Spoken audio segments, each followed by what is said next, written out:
我做藝術一直以嚟都係想做一啲自己認為人哋未做過嘅嘢，或者對自己嚟講有啲挑戰性嘅嘢。可能我當時諗唔係一個城市概念，係廣州嘅一個概念。因為我喺廣州咁多年，即係從細到大睇住呢個城市不斷咁樣喺度改變變動。咁佢呢種變動其實係同中國嘅發展係密切相關㗎嘛。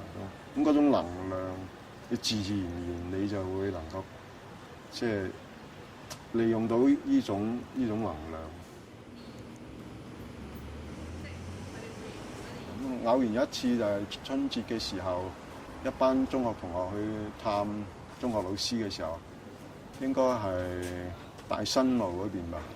咁嗰邊有啲騎樓，咁當然嗰啲騎樓其實好破落㗎啦，已經都。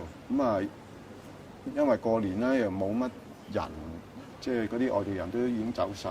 就係喺早上咁，我會睇到嗰種騎樓一種好陌生嘅感覺，但係同時咧亦係對自己童年時候一種懷念咁，或者一種鄉愁又講唔定咁。咁我當時話：呢種騎樓能夠做啲咩咧？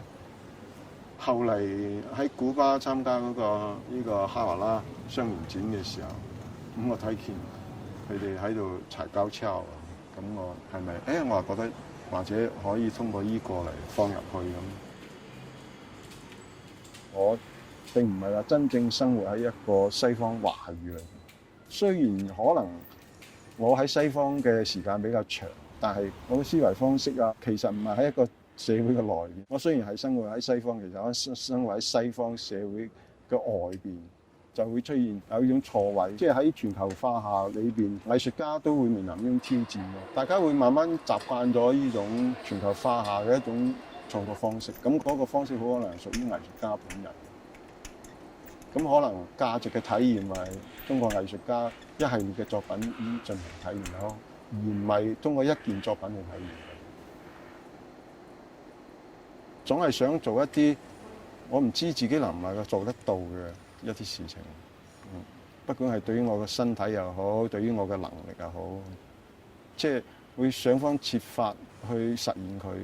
咁喺個過程之中，咁啊會慢慢揾到佢個方式，即係屬於我嘅方式去實現。